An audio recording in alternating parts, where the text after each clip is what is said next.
ऑस्ट्रेलियातून एक विदेशी फॉरेनर आपल्या भारतात येतो. आग्र्यात येतो ताजमहाल पाहण्यासाठी. आता तिथून येताना त्याच्या मनात किती उत्सुकता, किती आनंद असेल. आणि आल्या आल्या त्याच्याबरोबर काय घडतं, तर आग्र्यात आल्यावर त्याच्या सामानाची चोरी होते.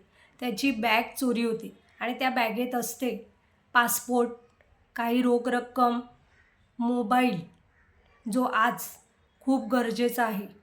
हे सगळं चोरी होते. चोरी झाल्यानंतर तो पोलिसांकडे दाद मागतो. तर ते काय करतात, दिलासा देतात, उडवाउडवीच्या गोष्टी करतात, इतरांकडे मदत मागतो. कुणीही त्याची मदत करत नाहीत.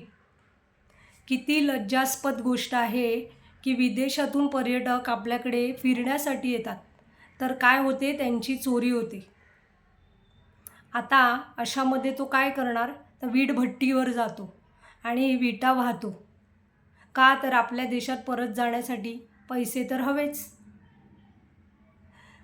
ज्यांनी कोणी त्याची बॅग चोरली आहे त्यातली रोख रक्कम ठेवा तुम्हालाच, ती बॅग पण तुम्हालाच ठेवा, पण कमीत कमी माणुसकी म्हणून त्याचा मोबाईल आणि त्याचा पासपोर्ट त्याला परत द्या.